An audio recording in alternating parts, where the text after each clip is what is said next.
السلام عليكم ورحمة الله تعالى وبركاته، أهلا وسهلا بكم في حلقة جديدة من حلقات برانيش.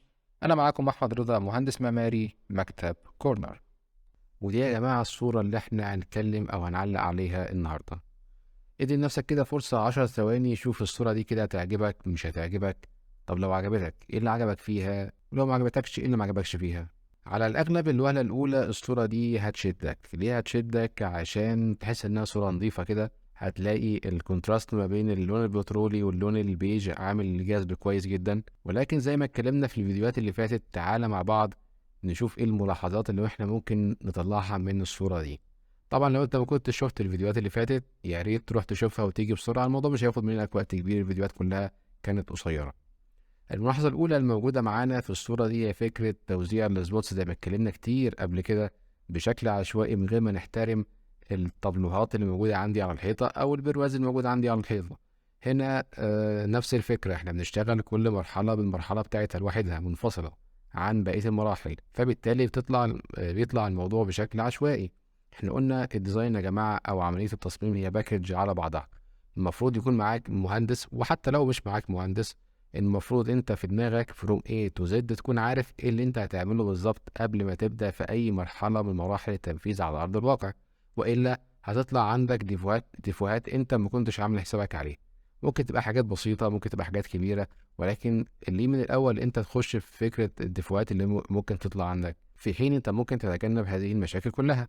هنا عندنا زي ما قلنا الملاحظة الأولى، هنا وزعنا السبوتس بشكل عشوائي، وبعد كده فكرنا بقى هنحط ايه على الحيطة بقى. الحيطة طلعت فاضية فحطينا طابلوهين على الحيطة. طب احنا كنا خلاص حاطين السبوتس بتاعتنا، فطلع المنظر كده. المفروض كان الطابلوه بتاعي اللي موجود على الحيطة أو المنظر الجمالي اللي موجود على الحيطة يبقى فوقه 2 سبوتس، ما تبقاش السبوتات بعيدة عنه بالشكل ده. دي كده الملاحظة الأولى. الملاحظة التانية الموجودة معانا هي فكرة علب الكهرباء. هنلاقي في جزء الصورة اللي موجودة على اليمين، في الطابلوه اللي موجود على اليمين في علبة كهرباء على شمال الطابلوه ده، وعلى اليمين الطابلوه ده مفيش أي علب كهرباء، فطلع شكل مش أظرف حاجة. طب ليه ده حصل؟ عشان برضو أنا من الأول مش عامل حسابي أحط علب الكهرباء فين أو أحط الطابلوهات فين. أنا مش عامل حسابي على الكلام ده كله، أنا شغال ستيب باي ستيب، مرحلة بمرحلتها وربنا يسهل في الباقي، فبتطلع المشاكل دي. طب في حاجة زي كده كنت هعمل ايه يعني؟ المفروض كنت اعمل حسابي ان انا هنا مش هحط اصلا علب كهرباء خالص، ولو انا مضطر احط هنا علبة كهرباء فيها مفاتيح انارة يعني، يبقى كنت احط على يمين الطابلو ده كمان علبة كهرباء زيها، بحيث احقق سيمترية او تماثل.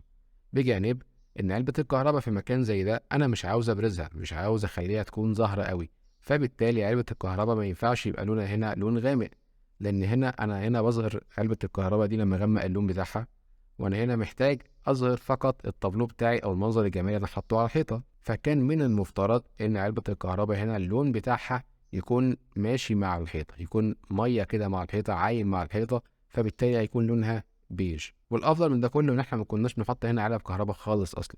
لو على قد علبه المفاتيح، علبه البرايز بتاعه الكهرباء كانت هتتحط تحت على ارتفاع 40 سم. فدي كده الملاحظه الثانيه. الملاحظه الثالثه معانا هي فكره السيراميك يا جماعه. السيراميك اللي موجود قدامنا اسود في ابيض. ايه علاقة الاسود بالابيض بالموضوع ده كله؟ يعني ايه علاقة السيراميك ده بالليلة دي كلها؟ نفس الفكرة، يعني كل المشاكل دي يا جماعة اصلها هي حاجة واحدة بس، مفيش تنسيق، مفيش لينك ما بين الحاجات وبعضها، مفيش ديزاين كامل متكامل قبل ما نبدأ ننفذ على ارض الواقع. لا، احنا بنخش وربنا يسهل، مرحلة بمرحلتها، الحاجة بحاجتها.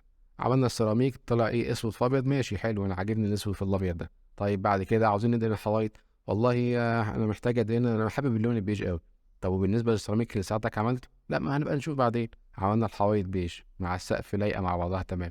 طيب بالنسبه لعلب الكهرباء اللي احنا اسسناها، عاوزين نحط هنا ايه على الحيطه بقى؟ عاوزين نحط طابلوهين كده شكلهم حلو، طب وهكذا. بكرر تاني وتالت ورابع، وده هيكون موجود معانا في تقريبا في معظم الفيديوهات والحلقات بتاعتنا، ان يا جماعه الديزاين عمليه متكامله مع بعضها، كلها مربوطة ومرتبطة ببعضها. نرجع للملاحظة بتاعتنا. هنا السيراميك لونه اسود في ابيض، هنا السيراميك ملوش علاقة لا بالحيطة ولا بالفرش ولا بالطابلوهات ولا ليه علاقة بأي حاجة خالص، فهنا اختيار السيراميك كان غير موفق. الملاحظة الرابعة معانا هي فكرة الرجل اللي موجودة بتاعة الصوفة أو الكنبة اللي موجودة على اليمين. لو دققنا فيها على ما أنا شايف، يعني على قد ما أنا شايف أو ملاحظ يعني، هي هنا الستاند أو الرجل بتاعتنا لونها سيلفر وميتال، وطبعا ده غير موفق برضو. المفروض الرجل هنا كانت تبقى خشب لونها بيج او درجات البني عامة يعني، او تبقى الركنة دي موجودة على الارض اصلا من غير اي رجل ليها. الملاحظة اللي بعد كده والاخيرة عشان ما نطولش عليكم في الحلقة او في الفيديو، هي فكرة الكوشنز او الخداديات اللي موجودة عندي على الكنبة سواء اللي على اليمين او اللي على الشمال. ايه الملاحظة اللي موجودة عليها؟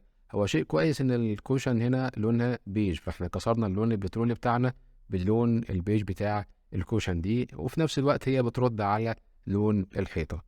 ده شيء كويس. ولكن الشيء اللي مش كويس التنوع بقى ده. التنوع ده شكله مش لطيف في الجزء بتاع الكنبة اللي على الشمال. احنا عندنا واحدة لونها بيج، دي كويسة. ممكن الباترن اللي فيها او الزخارف اللي فيها تكون متطعمة، او الرسمة اللي عليها يعني بلون لونه بيج اغمق او بني مثلا فاتح شوية. ولكن هي لو سادة تمام مفيش مشكلة. الكوشن اللي بعدها فيها كروس، واحد جزء بيج وجزء لونه بني، فدي شكلها غير موفق. اللي بعدها لونها بترولي وظهرها لونه بيج، فهي على بعضها تبقى بترولي، مش جزء بيج وجزء بترولي، مش لطيفة. وده اللي هيودينا في اللي بعدها نص ونص، مش أحسن حاجة. الكنبة اللي على اليمين بقى فيها نفس الملاحظات، ولكن يزيد عليها بقى إن إحنا هنا بدرنا الكنبة كلها كوشن. فاللي هو ليه؟ هو مش فرح العمدة، هو كتير أنت بتحط عينات يعني.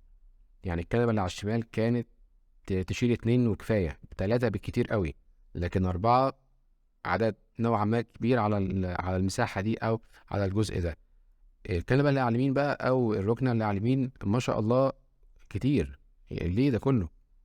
الكوشنز عددها المفروض يكون قليل شوية بجانب الملاحظات اللي احنا قلناها في الكنبة اللي على الشمال بالنسبة للألوان دي. كده يا جماعة كانت ملاحظات سريعة كده. لو عندكم أي سؤال، أي استفسار، أي صورة، أي تعديل، بيتك عاوز تجدده، كل الكلام ده ابعت لنا واحنا هنرد عليكم إن شاء الله.